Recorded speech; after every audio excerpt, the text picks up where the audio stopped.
आजकल सेल्स करने के लिए बहुत सारे तरीके अपनाए जाते हैं। ईमेल मार्केटिंग की जाती है, व्हाट्सएप मार्केटिंग की जाती है, बहुत तरह की सोशल मीडिया मार्केटिंग की जाती है।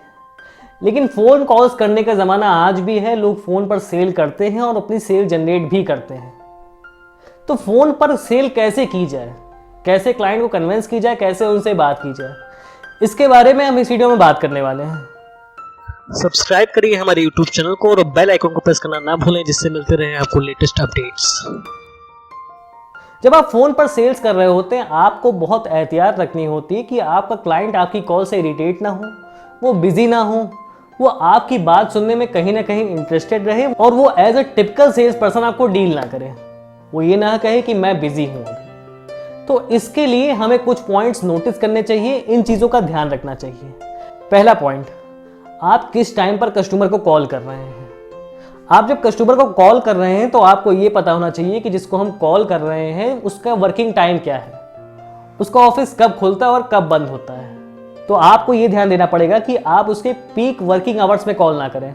वो जब बिजी हो, अपने काम में पूरी तरह से लगा हो, तब आप उसको कॉल करेंगे तो ऑब्वियस सी बात है वो आपकी कॉल नहीं सुनेगा, वो बता देगा मैं बिजी हूँ। इसलिए आपको कोशिश करनी होगी कि आप उसके ऑफिस टाइम के स्टार्टिंग आवर्स या फिर लास्ट आवर्स में कॉल करिए। अगर उसका ऑफिस 9 बजे खुलता है तो आप करीब 9:30 के आसपास उसे कॉल करिए। तब वो ऑफिस में आके बैठा होता है, जो भी उसका बिजनेस है, कोई शॉप है या फिर कोई ऑफिस है, वहां अगर बैठा होता है और वो काफी हद तक फुर्सत में होता है, तब उसका काम नहीं चालू हुआ होता है बहुत हद तक। इसलिए वो आपकी बात सुन सकता है, आपकी कॉल सुन सकता है। इसी तरह जब ऑफिस के लास्ट आवर्स होते हैं, मान लीजिए अगर 6 बजे उसका ऑफिस बंद होता है और 5:30 बजे के आसपास उसे कॉल करते हैं, तो उसका काम बहुत हद तक खत्म हो चुका होता है, ऑफिस क्लोज होने का टाइम हो रहा होता है, इसलिए वो कुछ हद तक फुर्सत में होता है। तो आप इस टाइम उसे कॉल करेंगे तो आपसे वो बात कर सकता है, आपकी बातों को सुन सकता है। इसकी जगह पे आप अगर उसके वर्किंग आवर्स में कॉल करेंगे तो ऑब्वियस सी बात है वो यही कहेगा कि मैं आपसे बात करने का समय नहीं दे पाऊंगा, अभी मैं बिजी हूं, आप बाद में कॉल करिए। तो इस चीज़ का ध्यान रखिए कि आपको किस टाइम उसे कॉल करनी चाहिए। दूसरी बात, अगर आप सामने वाले को कॉल कर रहे हैं और as a typical sales person उससे बात कर रहे हैं कि मैं यहाँ से बोल रहा हूँ, मेरे पास ये प्रोडक्ट है, मेरे पास ये सर्विस है और मैं आपको बेचना चाहता हूँ, इसे खरीद लीजिए, तो सामने वाला पर्सन आपसे बात नहीं करेगा। कोई भी आदमी सेल्समैन पसंद नहीं करता। अगर आपके पास भी किसी सेल्समैन की कॉल आती है, किसी सेल्स पर्सन की कॉल आती है, तो आप उससे बहुत इंटरेस्टिंग ढंग से बात नहीं करते हैं। आप यही कहते हैं कि मुझे रिक्वायरमेंट नहीं है या फिर मैं बिजी हूँ।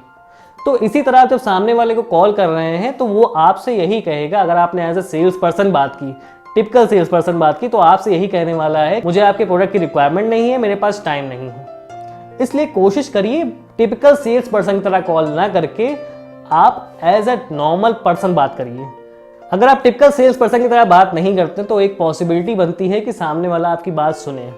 तीसरा पॉइंट, अगर आपको ऐसा लगता है कि सामने वाले को आपने कॉल की और वो कहीं पर बिजी है, या वो कंप्यूटर पे काम कर रहा है, या फिर वो दूसरे फ़ोन में बिजी है, या फिर सामने किसी पर्सन से बात कर रहा है, तो आपको एज अ सेल्स पर्सन थोड़ा सा वेट करना चाहिए।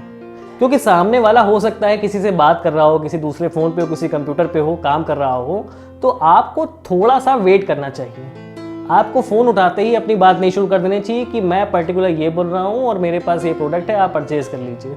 अगर वो आदमी कहीं पर बिजी है तो आपको उसे ये रिस्पेक्ट देनी पड़ेगी, उसे ये टाइम देना पड़ेगा कि वो अपने काम को ख़त्म कर ले। अगर उसमें 20-30 सेकंड लगते हैं, आपको फ़ोन होल्ड पर रखना पड़ता है, तो आप फ़ोन होल्ड करिए, उसका वेट करिए कि वो कब उस चीज़ से, उस बात से फ्री होता है, उस कंप्यूटर वर्क से फ्री होता है, और तब उसे अपनी बात बताइए। अगर उसका काम करते हुए आप अपनी बात बताने लगते हैं तो वो दोनों काम सही से नहीं कर पाता, ना वो अपना काम सही से कर पाता है, ना वो आप सही से बात कर पाता है, आपकी बात सही से सुन पाता है। और अगर आपकी बात उसने नहीं सुनी तो आपकी कोई भी बात करने का फ़ायदा नहीं। आपने कोई भी चीज़ उसे बताई, वो ढंग से नहीं सुन पाया, तो उन बातों को कोई मतलब नहीं है। इससे कस्टमर इरिटेट भी होता है। इसलिए ऐसा मत करिए कि अगर वो किसी चीज़ में बिजी है तो कोशिश करिए 30 सेकंड या 1 मिनट तक फ़ोन होल्ड करिए। चौथा पॉइंट ये है कि कस्टमर से उसके बारे में बात करिए, उसके बिजनेस के बारे में बात करिए। जब आप कस्टमर को कॉल कर रहे हैं तो ऑब्वियस सी बात है आपको थोड़ी सी रिसर्च करनी होती है उसके विषय में कि उसका बिजनेस किस चीज़ का है, उसको रिक्वायरमेंट किस चीज़ का है। जब आपने उसे कॉल किया तो आपने अपने प्रोडक्ट के बारे में बताना शुरू कर दिया कि हमारे पास ये प्रोडक्ट है, उसमें ये फीचर्स हैं, ये अच्छी बातें हैं और इस प्राइस का है, और आप इसे परचेज कर लीजिए। लेकिन कोई भी कस्टमर आपकी इन बातों में इंटरेस्टेड नहीं होता। उसको अपने बारे में सुनना अच्छा लगता है कि हमारा ये बिजनेस है, हमारी ये प्रॉब्लम्स है और इस प्रॉब्लम को आप किस तरह सॉल्व कर सकते हैं। अगर आप थोड़ी सी रिसर्च करने के बाद उसे फ़ोन कॉल करते हैं और उसकी प्रॉब्लम्स के बारे में बात करते हैं और उस प्रॉब्लम का हवाला देते हुए अपने प्रोडक्ट के बारे में बताते हैं, उससे रिलेट करते हुए अपने प्रोडक्ट के बारे में बताते हैं, तो उसकी आपकी बात सुनने की पॉसिबिलिटी ज़्यादा बन जाती है। हमेशा हर आदमी पिक्चर्स में इमेजिन करता है, पिक्चर्स में सोचता है, इसलिए जब आप उसकी प्रॉब्लम्स के बारे में बताते हैं तब उसके दिमाग में ये इमेज क्रिएट होती है कि हाँ उसे ये प्रॉब्लम आती है, और जब आप उसको अपना सोल्यूशन बताते हैं तब उसको ये लगता है कि हाँ ये प्रॉब्लम मेरे इस सोल्यूशन से फिक्स हो सकती है, इस सोल्यूशन से सॉल्व हो सकती है, इसलिए आपकी बात सुनने में वो इंटरेस्टेड होता है। तो कोशिश करिए फ़ोन उठाते ही उसे अपने प्रोडक्ट के बारे में मत बताइए, पहले उसकी प्रॉब्लम के बारे में बताइए कि आपकी ये प्रॉब्लम्स आती हैं, तब अपने प्रोडक्ट के बारे में बताइए। इससे आपकी बात ध्यान से सुनी जाएगी। तो अगर इन 4 बातों को आप अपनी टेलीफोनिक सेल्स में ध्यान रखते हैं, इनको नोटिस करते हैं, इनको इम्प्लीमेंट करते हैं, तो आपकी टेलीफोनिक सेल कुछ हद तक ज़्यादा सक्सेसफुल हो सकती है। अगर मेरी बातें अच्छी लगी हो, कोई फ़ायदा नज़र आया हो, तो चैनल को सब्सक्राइब करिएगा, वीडियो को लाइक शेयर करिएगा। अभी के लिए गुड बाय।